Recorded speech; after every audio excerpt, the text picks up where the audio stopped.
tratando então da nossa segunda aula de cosmovisão missionária, vamos trabalhar um pouquinho acerca da cosmovisão cristã. A cosmovisão analisa a tendência, então na verdade ela trabalha em todas as áreas, matérias, em todas as frentes. Cosmovisão cristã analisa, filosofa as tendências do Evangelho em crescimento nos dias vindouros. A sociologia ela está preocupada com as tendências evangélicas. Então nós vemos o mundo todo como sempre se movendo ao redor do Evangelho. Isso é impressionante, né? Quando a gente fala, por exemplo, dos 400 anos de silêncio, os 400 anos de silêncio de Deus, ou seja, encerrou ali Malaquias até o nascimento de João Batista, até o começo do Novo Testamento, esses 400 anos de silêncio também é o período que tem a menor quantidade de literatura. Não se escreveu acerca do Evangelho, não se escreveu acerca das outras coisas. Então, na verdade, a gente observa que ou pró ou contra, o que dá matéria é o Evangelho, o que dá matéria é o cristianismo. Uns a favor, outros contra, mas é o que vai ter literatura. Líderes do mundo todo estão olhando para a gama do crescimento cristão no Brasil. Hoje o crescimento maior é a nação brasileira. Então pensa-se em novas tendências, novas modas, pensa-se em programas específicos para evangélicos, pontos turísticos, né? Quando aí os aeroportos estavam abertos, se tinha aí uma grande gama de viagens turísticas para grupos cristãos. Programas de viagens específicos para cristãos. Tudo que se faz agora tem ao menos o pensamento. O que a igreja evangélica pensa? O que os evangélicos pensam sobre o assunto? Qualquer assunto que é colocado em pauta, hoje se questiona um grupo cristão. Célula-tronco, inseminação artificial, aborto, homofobia, os crimes. Tudo sempre se sonda a tendência evangélica. Já se tem aí modas e grifes só para evangélicos. Grandes empresas investem na tendência do crescimento eclesiástico. A globalização já permeia as tendências eclesiásticas e já se cogita, então, acordos para esse ecumenismo. As faculdades já ensinam que todas as seitas e religiões têm algo em comum, uma divindade, né? Alguns chamam de Jesus Cristo, outros de Alá, enfim, uns aceitando, outros indo contra, mas ele é o tema ou o apoio de perseguição em todos os segmentos. Para os testemunhas de Jeová, eles negam o Filho. Para os do sétimo dia, eles dizem que é irmão de Miguel e Gabriel. Para os espíritas, um espírito elevado. Se esquecem que negou o Filho, o Pai o negará. Algumas companhias aéreas já estão voando somente com um piloto cristão e o outro não cristão. Se pregar para ele se converter no voo. Pensando nessa hipótese, já estão investindo em voos aéreos sem pilotos humanos, só com humanoides ou robôs, só com sistema de computação gráfica e tudo mais. A tendência é carros sem motorista e aviões sem piloto. A tendência é tudo ser governado e dominado pelas máquinas, porque no arrebatamento a máquina não sobe, né? Então, na verdade, evita aí os supostos acidentes ou supostos ficar sem piloto, né? Então a gente observa que falam contra a fé cristã, mas se precavem se o arrebatamento acontecer. Então, até que ponto realmente eles não confiam? Até que ponto realmente eles não acreditam? Né? Se realmente não acreditasse, é a mesma coisa que você vê um ateu. Ele não crê em Deus, mas ele se revolta se alguém fala da Bíblia. Peraí, se ele não crê que existe, por que o incomoda tanto? Né? A globalização já permeia as tendências eclesiásticas. Então já se cogita o ecumenismo, nivelando a fé cristã a uma religião única mundial. Se vai se chamar cristão ou não, não sabemos. Mas sabemos que a tendência vai levar para isso. As faculdades já ensinam que todas as seitas e todas as religiões têm algo em comum. Uma divindade que é chamada de nomes distintos, mas que falam do ser. Uns aceitando, outros indo contra, mas a tendência é que não há verdade absoluta e toda verdade hoje é relativa. Essa é uma das piores mentiras de Satanás. Precisamos de uma revolução no sistema de ensino da igreja. Precisamos de uma revolução na escola bíblica dominical, né? Uma escola bíblica dominical com todas as tecnologias pós-modernas, data show, viagens de Paulo, imagens, né? Uma imagem fala mais que 1000 palavras, games bíblicos com conhecimento da palavra. Analisarmos pela cosmovisão a tendência cristã em todas as áreas. Tem um artigo interessante de Gottfried Breitkmeier, que sugere a inserção do crente na política, não somente para assegurar benefícios para si mesmo, ou ainda para as igrejas exclusivamente, mas também a fim de proporcionar ações concretas que garantam mais espaço de liberdade individual. E com a pandemia a gente viu que a liberdade está ameaçada em todos os 5 continentes. E é incrível como eles conseguem parar num curto espaço de tempo. Né? Na verdade a gente está vivendo um estágio, né? Um estágio onde tudo está sendo medido, tudo está sendo friamente calculado para a implantação aí da marca da besta. Tá? O interessante é que, com respeito à nossa posição na sociedade e ação política, o cristão não pode mais alienar-se das decisões tomadas pelos governantes.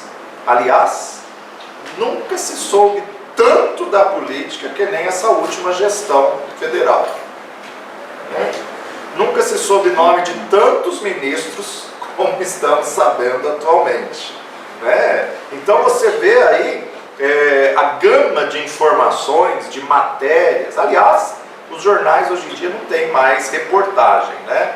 Se resume em 2 coisas, ou vírus ou política, não tem mais nada. O resto do mundo não existe mais, né? Não se tem mais reportagem científica, reportagem de descobertas, avanço da tecnologia, avanço científico, avanço de saúde, avanço tecnológico aí da medicina, né? Tanta coisa que poderia estar sendo informado, ensinado ao público, mas a mídia hoje se resume só em política e vírus, né? Então, nós precisamos estar alertas. Com respeito à nossa posição, à sociedade e à ação política, o cristão não pode mais alienar-se das decisões tomadas pelos governantes, decisões estas que afetam o seu próprio orçamento doméstico. No passado, o autoritarismo e algumas influências estrangeiras foram responsáveis por vender uma teologia às igrejas. E estas, por sua vez, foram responsáveis por divulgar uma mensagem mentirosa, propagando que cristãos verdadeiros não se envolvem com a política, propagando que a igreja não deveria de se envolver com a sociedade. Verdadeiros cristãos são aqueles que deixam marcas positivas por onde passa, e para isso eles devem se fazer presentes no meio em que convivem. Onde influenciarão esses ambientes? Com o fim de mudar para melhor e trazer respostas às necessidades humanas. Uma das realidades é justamente essa questão escatológica, quando na verdade, em 1817 a 1840, Margaret MacDonald, uma mulher afastada, desviada da Igreja Católica, teve um suposto sonho, e nesse sonho ela viu pré-tribulacionismo, tribulacionismo e pós. E ela definiu a vinda de Cristo em 3 períodos, e propagou essa situação, sendo que ela não tinha nenhuma cobertura espiritual, não era vinculada a nenhuma igreja, nada, e o evangelho que veio para o Brasil já veio com essa estrutura escatológica. Por isso que hoje 90% dos livros da literatura só se fala em escatologia, discutir pré, mídia ou pós. Não se fala das outras coisas. Um roubo de Satanás que fez com que a igreja não se preparasse para a tribulação. Fez com que a igreja não se capacitasse para passar por esses dias. Quando, na verdade, a Bíblia não é nem pré, nem mid, nem pós. A Bíblia é escatológica. E hoje nós temos que desconstruir um ensino deficitário, um ensino errado, para mostrar a essência da escatologia, para mostrar a verdade da escatologia. Próximo domingo a gente vai estar falando acerca da marca da besta.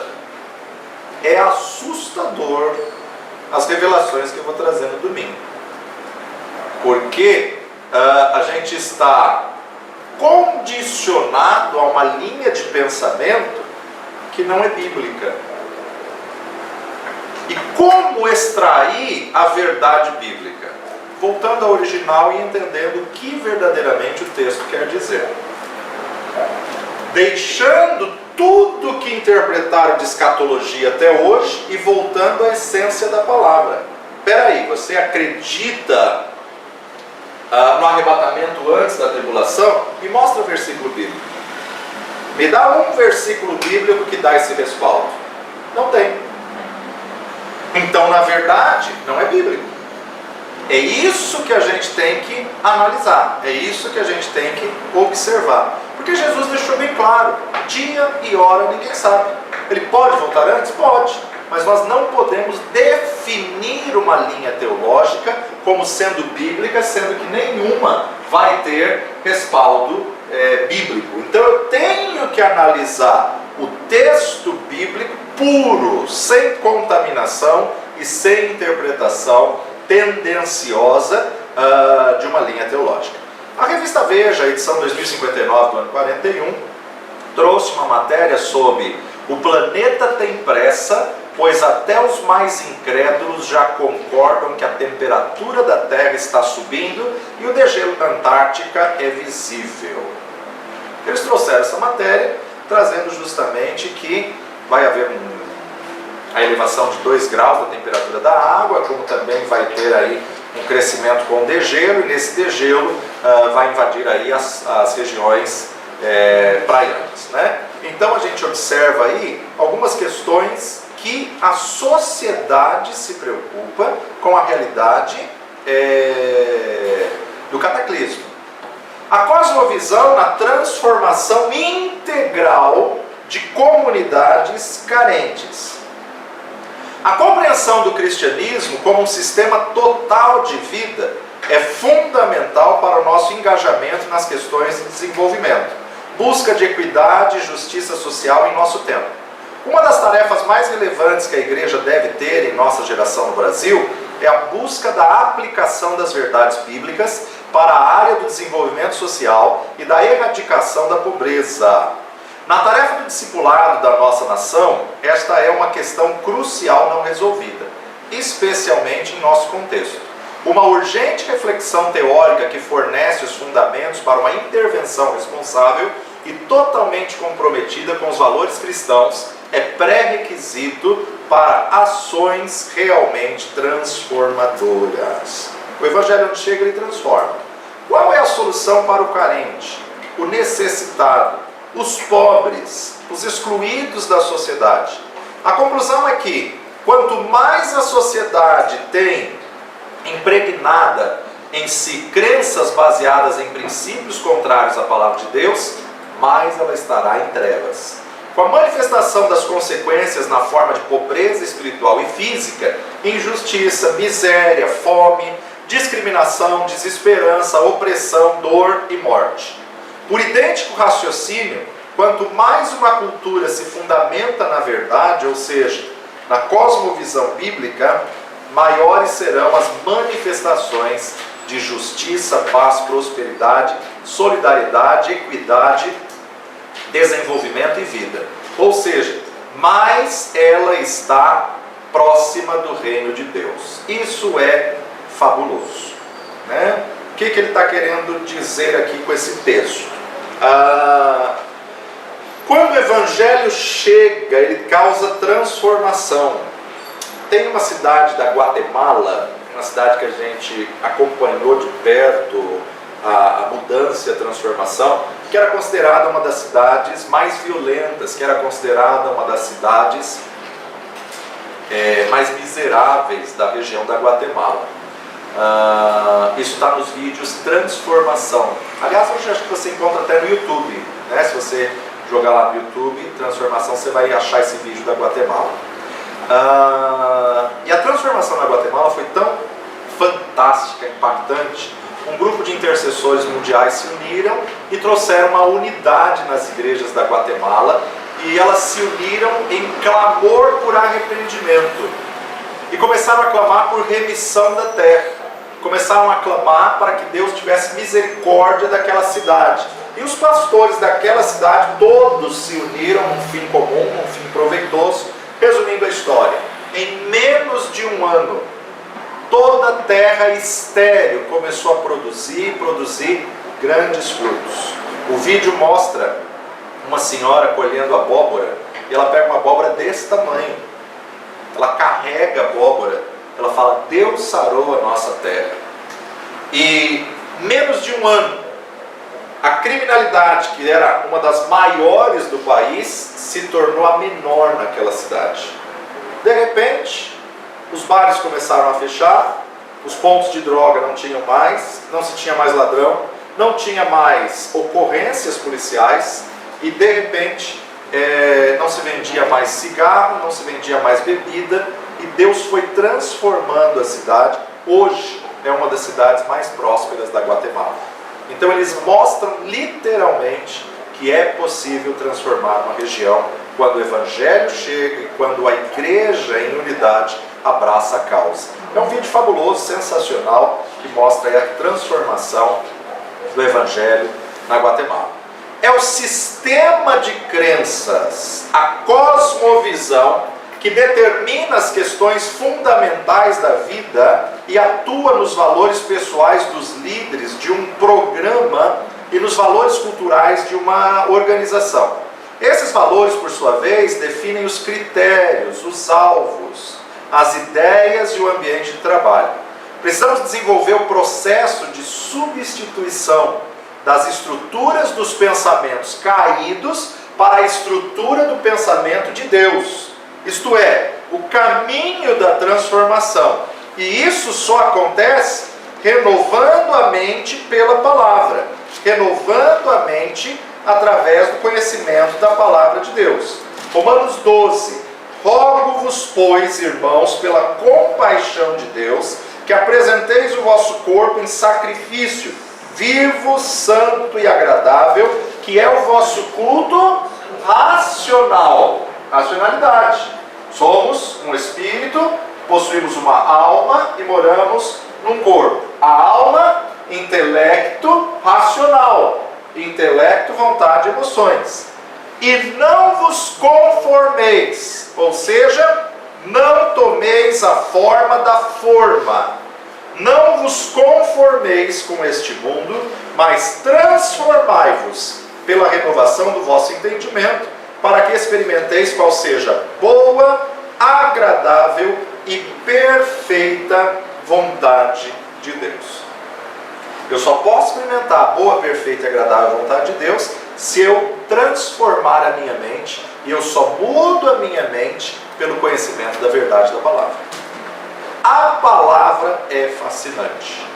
A verdade da palavra é extraordinária. Agora, A verdade da palavra, ela vai apontar para a essência de todas as ciências. Porque o nosso Deus é Pai de todas as ciências. Então hoje o que a gente sabe da física é muito pouco perto do que ela é. Hoje o que a gente sabe da química é muito raso perto do que ela é. E a verdade da palavra nos leva à profundidade das ciências. A partir da palavra de Deus, os valores podem ser mudados. Só que um pouco da ciência afasta a pessoa de Deus. Muito da ciência revela Deus. Um pouco da filosofia afasta a pessoa de Deus. Muito da filosofia revela Deus para a pessoa. Um pouco de qualquer matéria afasta a pessoa de Deus, que a pessoa se acha o tal. Mas quando ela vê o universo, que é qualquer matéria, aproxima ela do Criador. Então isso é muito fabuloso. A partir da palavra, os valores serem mudados, fazendo com que os comportamentos dos indivíduos sejam transformados e as culturas sejam reformadas. A partir da mudança de comportamento social, com força e escopo, sociedades são reconstruídas, afetando decisivamente a realidade externa, visível, material, a partir das concepções internas, visíveis e abstratas. Então vamos lá. Cosmovisão cristã e o educador abençoado. Hoje isso é conhecido no Brasil como a educação por princípios. O que é a educação por princípios? Ela revela qualquer matéria secular, a essência na Bíblia. A educação por princípios é fundamentada na palavra de Deus. É riquíssima a educação por princípios. Por exemplo, você viu, há poucos dias atrás, nós tivemos o Dr. Adalto Lourenço. Dr. Adalto Lourenço, um conceituado físico, que na verdade trouxe para nós aí fórmulas para mostrar aí a questão do dilúvio, a questão da arca, a questão aí de Gênesis. Aquilo é a essência da física. E a educação por princípios é estudar a física dentro da Bíblia, estudar a química dentro da Bíblia, estudar a ciência dentro da Bíblia, estudar a biologia dentro da Bíblia. Então a educação por princípios, ela traz um recurso muito maior. Por exemplo, o Salmo 126. Quando o Senhor trouxe do cativeiro os que voltavam a Sião, estávamos como os que sonham. 70 anos eles passaram no cativeiro babilônico. O que o salmista está dizendo? Quando nós retornamos para Jerusalém, nós estamos abobados, impressionados, impactados. Então a nossa boca se encheu de riso e a nossa língua de cânticos. Então se dizia entre as nações: grandes coisas fez o Senhor a esses. Sabe aquela situação de alegria que a pessoa ri sozinha? É o que estava acontecendo. Grandes coisas fez o Senhor a esses, por isso estamos alegres. Faze-nos regressar outra vez do cativeiro, Senhor, como as correntes do sul. Os que semeiam em lágrimas cegarão com alegria. Aquele que leva a preciosa semente andando e chorando, voltará sem dúvida com alegria, trazendo consigo seus molhos. Ou seja, quem paga o preço por semear na dificuldade, vai se alegrar com a colheita. É o que ele está apresentando. Agora vamos para 1 Samuel 22, primeiro livro de Samuel, 22, versos de 1 a 5. Davi esconde-se na caverna de Adulão. Então Davi se retirou dali e se escapou para a caverna de Adulão. E ouviram-no seus irmãos e toda a casa de seu pai, e desceram ali para ele. E ajuntou-se a ele todo homem que se achava em aperto, ou tradução, angustiado, todo homem endividado e todo homem de espírito desgostoso. E ele se fez chefe deles. E eram com ele uns 400 homens nessa caverna. Foi-se Davi dali a Mispa dos Moabitas e disse ao rei dos Moabitas: deixa estar meu pai e minha mãe convosco, até que saiba o que Deus há de fazer de mim. E trouxe-os perante o rei dos Moabitas, e ficaram com ele todos os dias que Davi esteve no lugar forte. Que Davi esteve no lugar forte. Porém, se levanta o profeta Gade, que vai dizer a Davi: não fiques naquele lugar forte. Vai e entra na terra de Judá. Então Davi foi e veio para o bosque de Herete. Esse texto nos traz uma mensagem que a gente pode analisar com o prisma de uma cosmovisão sensacional. Qual mensagem seria essa? Cuidado com os lugares seguros. Cuidado com o lugar forte. Porque os lugares seguros normalmente nos acomodamos.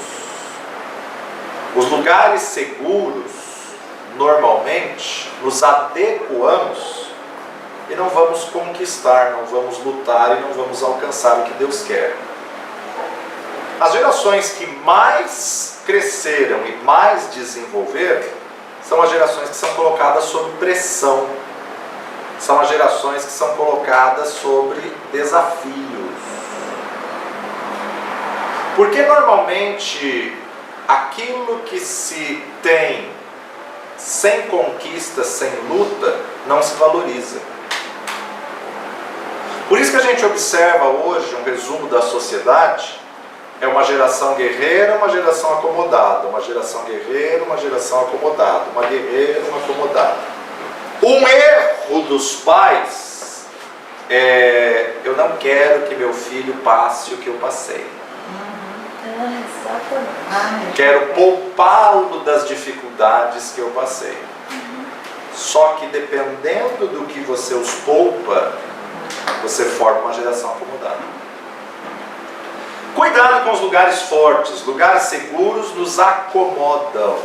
O lugar seguro impede a plenitude do reino de Deus. Olha o que Gade vai dizer para Davi: Davi, sai daquele lugar forte.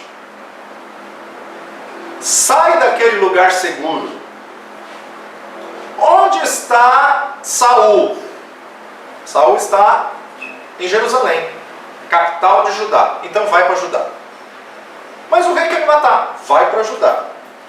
Encontra um lugar ali em Judá e não foge do problema. Encara a situação. O lugar seguro impede a plenitude do reino de Deus. Talvez nós estejamos na mesma situação que Davi, fugindo de um sogro, de uma sogra, fugindo de um problema, vindo de um grande conflito. Quem era Davi? Davi era terapeuta do rei, tocava harpa para o rei se acalmar. Foi ungido e ele chega nesta situação. E quantas vezes nós também não estamos assim? Nada mais natural do que procurar um lugar seguro.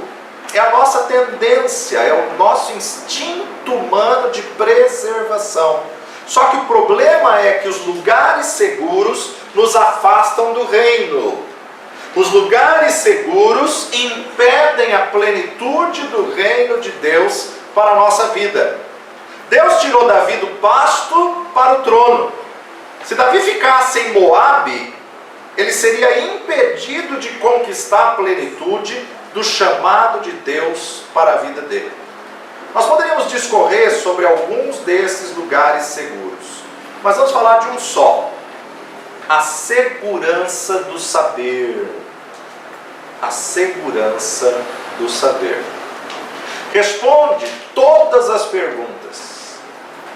Quando a pessoa se sente segura e acha que já aprendeu tudo que tinha para aprender, ela se fecha para continuar crescendo. Ela não se permite mais ser desafiada.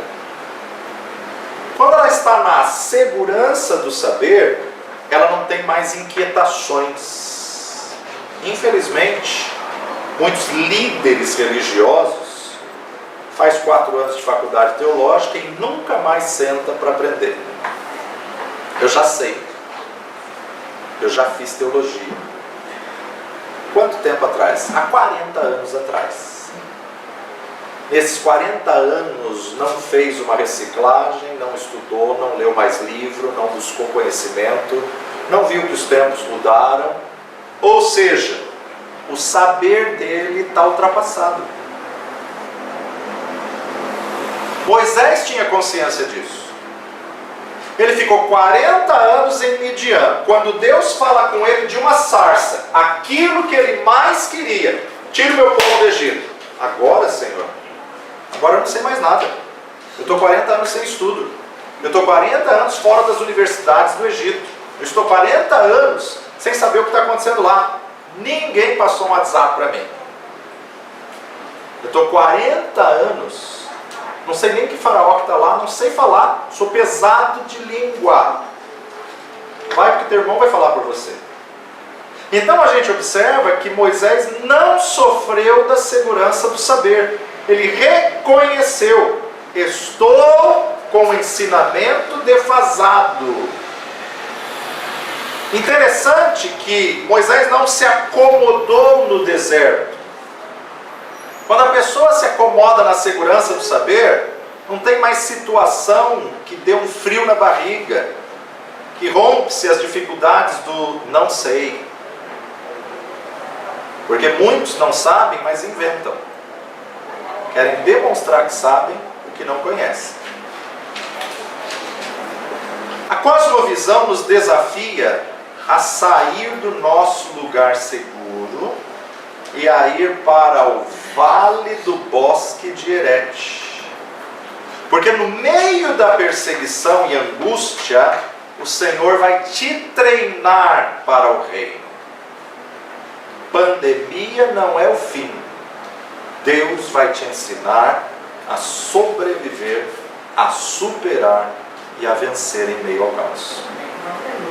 O Senhor vai te colocar, porque há uma grande diferença no lugar seguro do homem e no lugar seguro de Deus. E muitas vezes o lugar seguro de Deus é o lugar que você acharia mais inseguro do homem. Uma vez eu atendi um missionário e achei até uma graça na expressão dele. Ele é missionário na faixa de Gaza.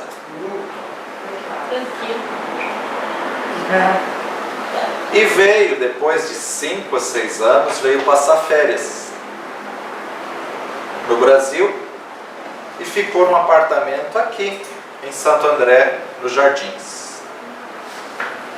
30 dias ali para voltar para a faixa de Gaza. Eu atendi ele na última semana que ele estava retornando. E ele disse: pastor, pelo amor de Deus, ora para eu voltar logo para a faixa de Gaza. Eu falei: rapaz, como assim? Ele falou: estou há 30 dias aqui. Estou ali num apartamento nos Jardins, em Santo André. Já fui assaltado 3 vezes. 5 anos na faixa de Gaza, nunca fui assaltado. Brasil não é formadores. O lugar seguro é o centro da vontade de Deus para as nossas vidas. Que muitas vezes, ao olhar dos homens, não tem nada de segurança. Mas o Senhor vai te colocar naquele lugar aonde a tua vida tem todo sentido. Então ore ao Senhor pedindo: Senhor, eu não quero mais ficar no lugar seguro à minha vista, mas eu quero estar seguro debaixo da sombra do Onipotente. Há uma multidão que precisa ser conquistada.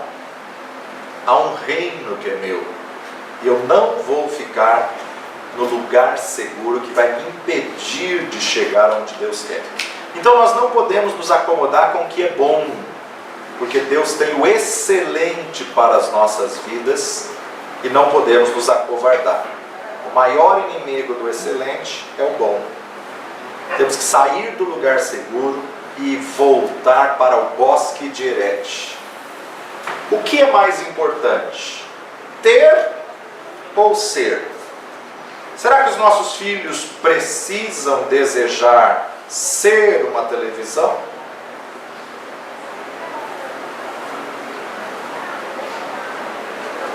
Precisamos entender que Deus nos chamou para influenciar a história. Influenciando a história. Isso está na apostila de vocês e toda essa parte que eu falei do Bosque Direct está na apostila que eu enviei online hoje de manhã. João capítulo 1, Evangelho de João capítulo 1.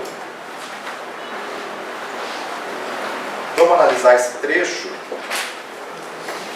com um prisma da cosmovisão bíblica. No princípio era o Verbo, e o Verbo estava com Deus, e o Verbo era Deus. Que princípio João está dizendo?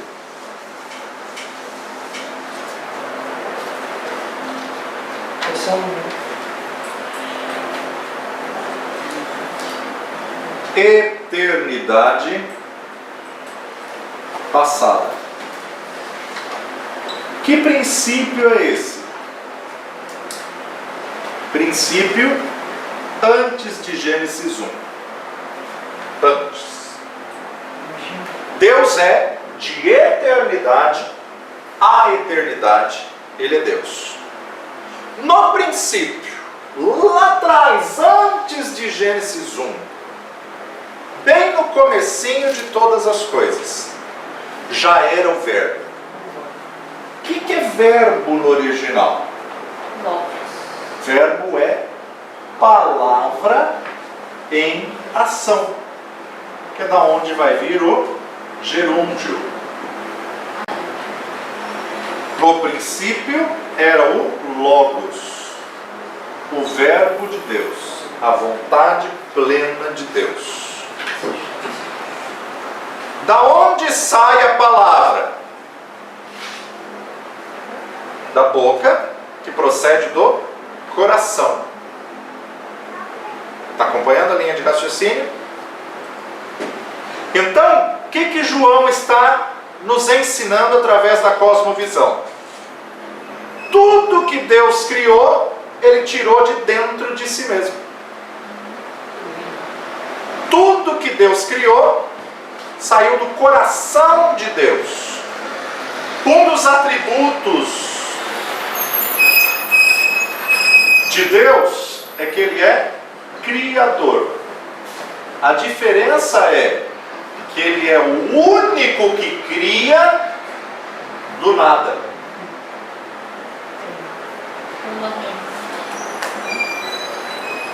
Agora, hoje a gente sabe o quê? Que neste mundo nada se cria. Tudo se copia. Não tem como criar nada. Não tem como criar do nada. Porque tudo existe. Só precisa se combinar a fórmula, só precisa se equilibrar as matérias. Mas não existe como o homem criar alguma coisa do nada, porque Deus compartilhou desse atributo com o homem, mas não deu ao homem o poder da criação do nada. Somos seres à imagem e semelhança. Criamos, mas de alguma coisa que já existe. No princípio, esse princípio remoticíssimo, quem criou Deus? Não, ninguém criou Deus, Ele é criador. Mas quem criou todas as coisas? Deus. E da onde Ele tirou todas as coisas que Ele criou? De dentro de si mesmo. No princípio era o Verbo estava com Deus, o Verbo era Deus. Ele, quem? O Verbo, estava no princípio com Deus. Todas as coisas foram feitas por Ele. Sem Ele, nada do que foi feito se fez. Nele, em quem? Em Deus estava a vida, e a vida era a luz dos homens. E a luz resplandece nas trevas, e as trevas não compreendem. Aí vem a ciência e fala que treva não existe. Por que treva não existe? O que existe é a ausência de luz. Porque quando se acende a luz, a treva se dissipa. Se a treva existisse, vamos supor que aqui está em trevas. A hora que eu acendo luz, as trevas tinham que vir para o lado. Não, ela não vem para o lado, ela se dissipa. Por quê? Porque trevas não existe. Então veja, nesses versículos nós temos a descrição de uma cosmovisão bíblica, que começa com uma cosmogonia, como começou todas as coisas, mas que define até o futuro.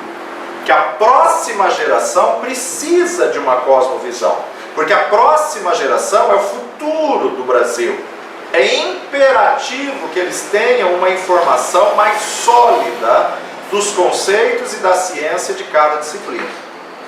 É sempre responsabilidade de cada geração preparar alimento para a próxima geração que vai vir. Então, nessa visão, o que é cosmovisão? É a maneira como nós vemos as coisas. Todo ser humano tem uma cosmovisão. Alguns bíblica e outros não bíblica. Mas todos têm. Todos têm uma maneira de ver as coisas. Nós todos temos a premissa e pressuposições pelas quais interpretamos as coisas. Interpretamos o que lemos e vemos com algumas lentes mentais, ou são as lentes da palavra de Deus, ou alguma outra. Todas temos um viés, um ponto de vista sobre a vida. Eu quero compartilhar 3 pontos que são a base de uma cosmovisão bíblica, pelas quais nós precisamos entender e transmitir à próxima geração. A primeira delas, precisamos pedir direção de Deus pela sua palavra. Qual cosmovisão que a próxima geração precisa ver do reino de Deus vindo? Então a Bíblia declara, continua no verso 6, houve um homem enviado por Deus cujo nome era João. Então aqui ele já nos mostra que todos que vieram a essa terra são enviados por Deus. Este veio para testemunho, para que testificasse da luz. Quem? João Batista, que testificou do Cordeiro de Deus que tira o pecado do mundo. Para que todos crescem por ele. Não era a luz, mas veio para que testificasse da luz. Ali estava a luz verdadeira, que alumia todo homem que vem ao mundo. Estava no mundo, e o mundo foi feito por ele, e o mundo não o conheceu. Veio para o que era seu, e os seus não o receberam. Mas a todos quantos o receberam, deu-lhes o poder de serem feitos filhos de Deus, aos que creem no seu nome. Os quais não nasceram do sangue, nem da vontade da carne, nem da vontade do varão, mas de Deus. E o Verbo se fez carne, e habitou entre nós, e vimos a sua glória como a glória do unigênito do Pai, cheio de graça e de verdade. Então a Bíblia declara em João 1 que todas as coisas foram feitas por Deus. No começo era a palavra, o verbo, a palavra em ação. A primeira coisa de uma cosmovisão bíblica é a origem. E como que tudo se originou? Disse Deus. Haja. Verbo. Disse Deus, haja luz, e houve luz. Da onde ele tirou? De dentro de si. O começo da criação, onde tudo começa? Em Deus. Assim como a nossa vida espiritual nasceu do alto, ela também pode ser regenerada por Deus. Sua vida espiritual começou dele, você nasceu porque ele decidiu que você nascesse, sobrenaturalmente você nasceu de novo, e então tudo tem que convergir nele. Tudo que estudamos tem o seu começo em Deus. É originado nele o começo, a origem. A criação, aonde tudo encontra o seu propósito, começa em Deus. Por isso que ele é pai de todas as ciências. A Bíblia também diz que nele está a vida, e a vida é a luz dos homens. Lembra que ontem nós falamos que treva é sinônimo de ignorância, mas luz é sinônimo de conhecimento.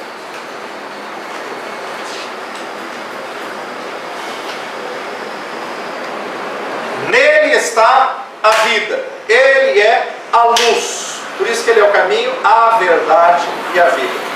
Não apenas começamos em Deus, mas tudo encontra o seu pleno significado em Deus. Cada matéria acadêmica, cada disciplina é apenas um meio pelo qual nós atraímos os jovens e os focamos aonde tudo começa.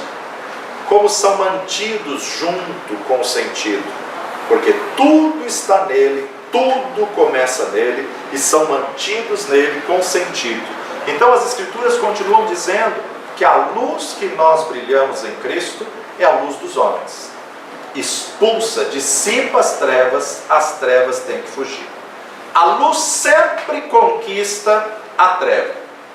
A luz da palavra de Deus conquista as trevas da ignorância. Conhecereis a verdade e a verdade os libertará. Conquista as trevas do mal e as trevas têm que retroceder quando a luz avança. Então, quando você está diante de um desafio de intelecto, põe luz, põe verdade, mostra a verdade e deixa a verdade dissipar as trevas. A cosmovisão bíblica começa em Deus e nele nós entendemos como Deus mantém todas as coisas. Uma vez que ele estabeleceu uma lei, a lei por si só funciona. A maior lei de Gênesis: tudo produza segundo a sua espécie. Não é cada macieira que Deus vai ter que ir lá e criar maçã. Ele já colocou a lei dentro da semente. Plantou a semente da maçã, ele não precisa criar de novo maçã. Vai dar maçã. Plantou a semente da laranja, ele não precisa criar de novo o pé de laranja. Vai dar laranja. Por quê? Ele estabeleceu na lei da ciência que aquela semente, o DNA daquela semente, vai produzir a essência da semente. Então a cosmovisão bíblica começa em Deus e nele entendemos como Deus mantém todas as coisas. Como Ele nos capacita para expressarmos todas as coisas. O seu reino na terra fazendo com que as trevas fujam. Quem não entende essa lei da semente, vai atribuir à mãe natureza. Agora, não existe mãe natureza. Existe um pai criador, que estabeleceu que tudo produz segundo a sua espécie. Mas o povo prefere acreditar numa mãe natureza do que acreditar no criador.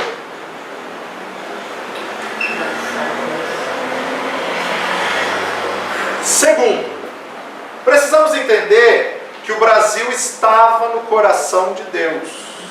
Eu preciso postar o vídeo para vocês do Brasil, né, do Barzilai. Vou postar hoje no Telegram e no grupo do WhatsApp. Deus é o criador do propósito com o Brasil. E essa nação vai encontrar o seu significado e o seu valor quando estiver nele. E quando fizer, o potencial futuro do Brasil será ver a luz do reino de Deus conquistar as trevas daqui. E todo o potencial avançará para a sua glória. Nosso papel como pais, professores, é começar a trazer o reino de Deus como originado dele. A gente não está procurando como estabelecer princípios, padrões e doutrinas do reino. Já tem. A gente só precisa estabelecer o reino. Para explicar como cada disciplina reflete os princípios de Deus e como aquela disciplina pode preparar os jovens para preparar aquela geração para expressar o reino de Deus, para que as trevas retrocedam. Na primeira área, precisamos tratar primeiro com a palavra de Deus. A Bíblia é a palavra de Deus. Estamos falando de uma cosmovisão bíblica. Há muitos tipos de cosmovisão, por exemplo, a cosmovisão humanista, que é baseada no homem, a cosmovisão maligna, que é apoiada pelo caráter de Satanás e é mantida por poderes sobrenaturais e traz trevas, coisas más. Mas a nossa matéria é cosmovisão bíblica. E na cosmovisão bíblica, a Bíblia tem que se tornar o livro, o texto central. não só na nossa mente, mas no nosso currículo. A Bíblia é a base, o fundamento, o começo. A Bíblia mantém todas as coisas juntas com sentido. E a palavra de Deus que apresenta as coisas com uma cosmovisão bíblica. A Bíblia, ela descreve a vida cristã começando em Deus, mantida por Ele e devolvida a Ele em glória. Todo cristão, aliás, todo ser humano, tem a sua vida originada em Deus. Você nasceu do alto, mas quando você professa a Cristo, o desafio vai ser viver aquilo que você professa. Nosso referencial é Jesus Cristo, sermos a imagem e semelhança dele. Temos que seguir os princípios bíblicos em como viver o que professamos e o que nós dizemos que cremos.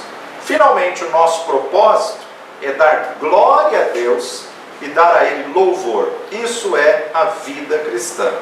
Começando em Deus, mantido por Ele, pelos princípios da palavra dEle e devolvido a Ele. Ou seja, todas as coisas têm que convergir nele. Ele é o princípio de todas as coisas, porque todas as coisas foram criadas por intermédio da palavra, né? Então tem que voltar a convergir nele. Essa é a essência do que Paulo vai falar aos irmãos de Colosso. Os colossenses tinham um problema sério, né? Que eles queriam procurar coisas místicas. E aí, na verdade, Paulo vai dizer: vocês querem buscar coisas místicas? Então busca o Pai de todas as ciências. Busca o Pai de todas as coisas, né? Vamos só ler o capítulo 1 de Colossenses para a gente encerrar. Prefácio e saudação. Paulo, apóstolo de Jesus Cristo, pela vontade de Deus, e o irmão Timóteo, aos santos e irmãos fiéis em Cristo que estão em Colossos, graça e paz da parte de Deus, nosso Pai, e do Senhor Jesus Cristo. A fé e o amor dos colossenses, oração de Paulo pelo seu progresso espiritual. Jesus Cristo, o autor da nossa redenção, a imagem do Deus invisível, Criador de todas as coisas e cabeça da igreja. Graças damos a Deus, Pai de nosso Senhor Jesus Cristo, orando sempre por vós, porquanto ouvimos da vossa fé em Cristo Jesus e do amor que tendes para com todos os santos, por causa da esperança que vos está reservada nos céus, da qual já antes ouvistes pela palavra da verdade do Evangelho, que já chegou a vós, como também está em todo o mundo, e já vai frutificando, como também entre vós, desde o dia em que ouvistes e conhecestes a graça de Deus em verdade. Como aprendestes de Epáfras, nosso amado conservo, que para vós é um fiel ministro de Cristo, o qual nos declarou também o vosso amor no Espírito. Por essa razão, nós também, desde o dia que o ouvimos, não cessamos de orar por vós e de pedir que sejais cheios do conhecimento da sua vontade, em toda sabedoria e inteligência espiritual.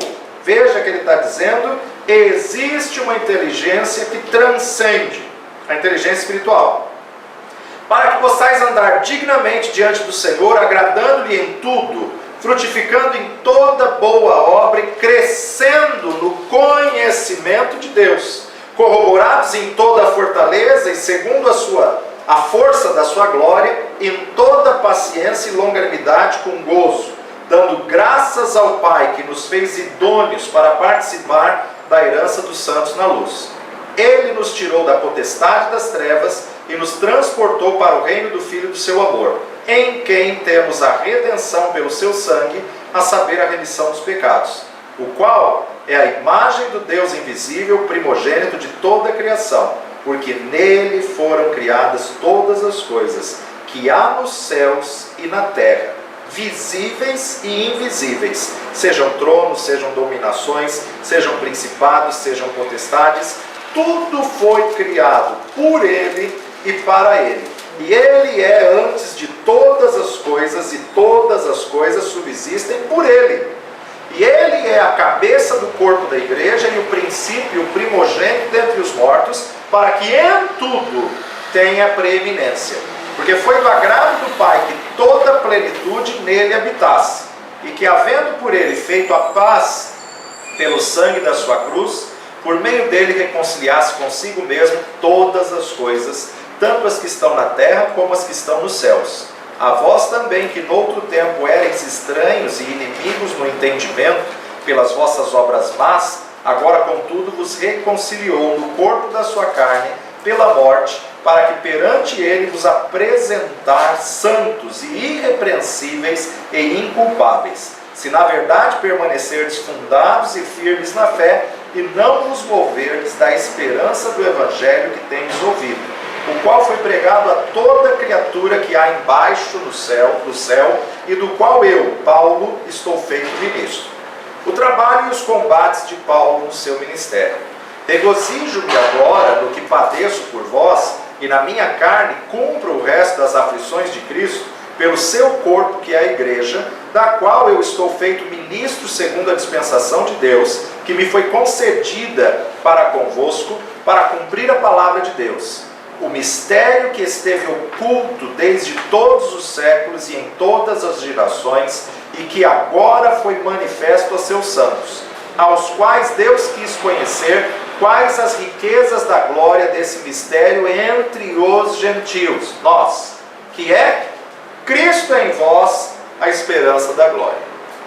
Cristo em nós é a esperança, a quem anunciamos, admoestando a todo homem, ensinando a todo homem em toda sabedoria, para que apresentemos todo o homem perfeito em Jesus Cristo, e para isso também trabalho, combatendo segundo a eficácia que opera em mim poderosamente. Temos tempo de continuar 2? Porque quero que saibais quão grande combate tenho por vós e pelos que estão em Laodiceia, e por quantos não viram o meu rosto em carne, para que os seus corações sejam consolados e estejam unidos em amor e enriquecidos da plenitude da inteligência, para conhecimento do mistério de Deus. Quem? Cristo. Em quem estão escondidos todos os tesouros da sabedoria e da ciência. Em Cristo está escondido tesouro da sabedoria e tesouro da ciência. Agora, advertência acerca das falsas doutrinas. E digo isto para que ninguém vos engane com palavras persuasivas, porque ainda que esteja ausente quanto ao corpo, contudo, em espírito estou convosco, regozijando-me e vendo a vossa ordem e a firmeza da vossa fé em Cristo, como pois recebestes o Senhor Jesus Cristo, assim também andai nele, arraigados e edificados nele e confirmados na fé, assim como fostes ensinados, crescendo em ações de graça.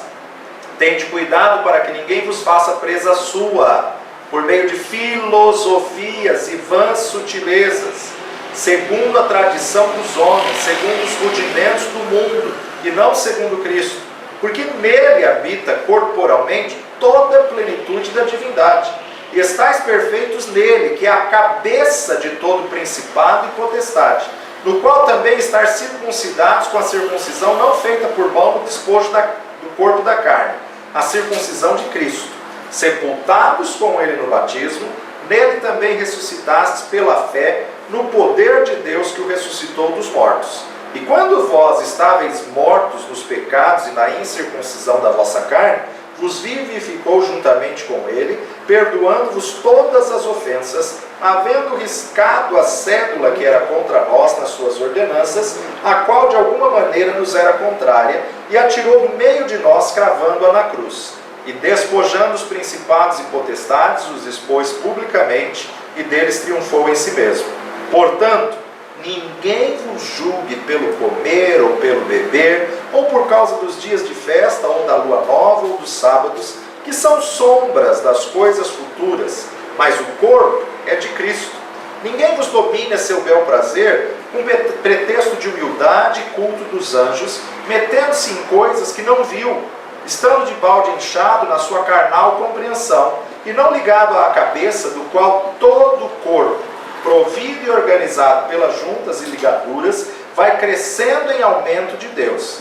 Se, pois, estáis mortos com Cristo quanto aos rudimentos do mundo, por que vos carregam ainda de ordenanças como se vivesseis no mundo, tais como: não toques, não proves, não manuseis? As quais coisas todas perecem pelo uso, segundo os preceitos e doutrinas dos homens, as quais têm, na verdade, alguma aparência de sabedoria, em devoção voluntária, humildade e em disciplina do corpo, mas não são de valor algum, senão para a satisfação da carne. Exortação à santidade e ao amor fraternal. Portanto, se já ressuscitastes com Cristo, buscai as coisas que são de cima, onde Cristo está sentado à destra de Deus. Pensai nas coisas que são de cima e não nas que são da terra, porque já estáis mortos e a vossa vida está escondida com Cristo em Deus. Quando Cristo, que é a nossa vida, se manifestar, então, também vós vos manifestareis com Ele em glória. Mortificai, pois, os vossos membros que estão sobre a terra, a prostituição, a impureza, o apetite desgovernado, a vil concupiscência e a avareza, que é a idolatria, pelas quais coisas vem a ira de Deus sobre os filhos da desobediência, nas quais também em outro tempo andastes quando vivíeis nela. Mas agora despojai-vos também de tudo, da ira, da cólera, da malícia, da maledicência, das palavras torpes da vossa boca.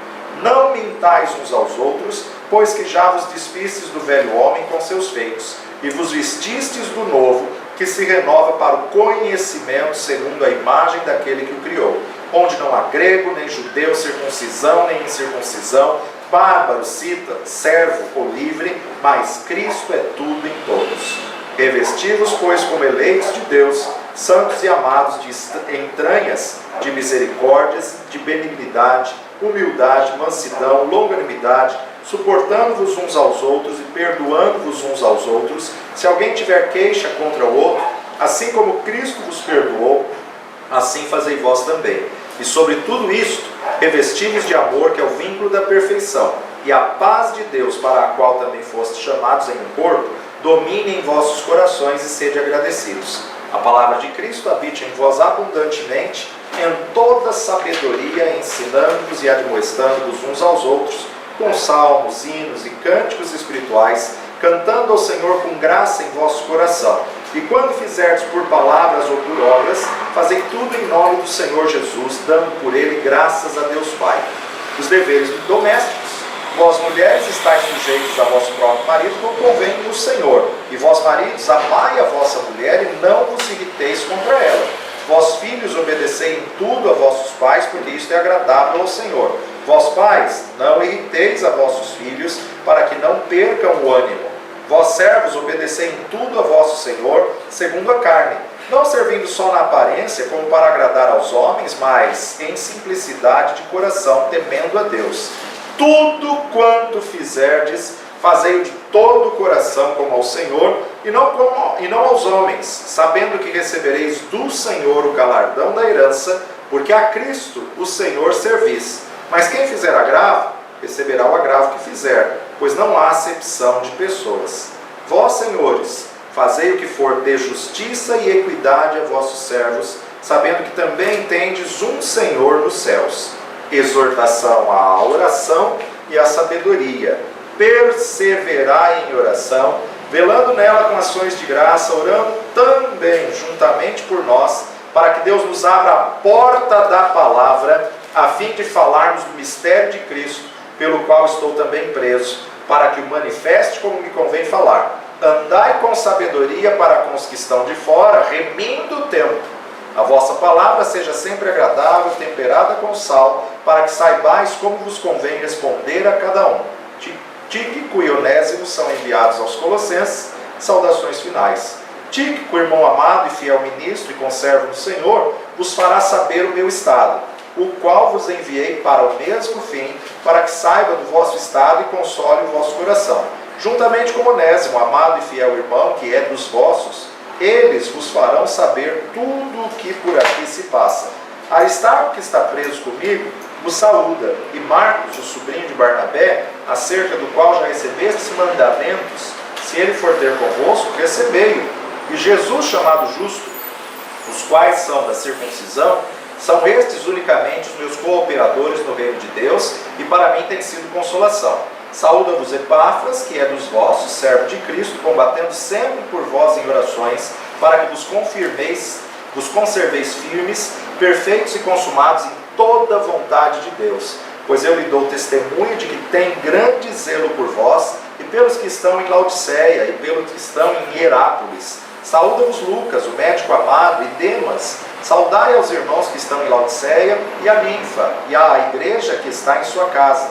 E quando esta epístola tiver sido lida entre vós, fazei que também o seja na igreja dos laodicenses, e a que veio de Laodiceia, a carta que veio lá de Laodiceia, lede a vós também. E dizei a Arquipo: atenta para o ministério que recebestes no Senhor, para que o cumpras. Saudação de minha mão, de Paulo. Lembrai-vos das minhas prisões. A graça seja convosco. Amém. Amém. A gente observa uma carta concisa, que na verdade ele traz a importância da sabedoria, mas em cima de uma cosmovisão bíblica, em cima de uma visão apurada pelo Evangelho, pela Palavra de Deus, o fundamento da verdade, o alicerce da nossa fé. Que nós possamos colocá-la em prática cada dia. Amanhã a gente continua falando ali acerca da área da criação, Deus como Criador. Pai de amor e Deus bendito, graças te damos pela Tua Palavra, que é a verdade e nos guia a toda a verdade. Guarda-nos, ó Pai, que possamos estar debaixo do lugar seguro em Ti, não da segurança humana, não da segurança própria, mas debaixo do esconderijo do Altíssimo. Pai, revela a Tua vontade, que possamos contribuir para esse avivamento, esse derramar do Teu Espírito nessa reta final, para que venhamos ser aprovados por Ti, em nome de Jesus, ó Pai. Amém e amém.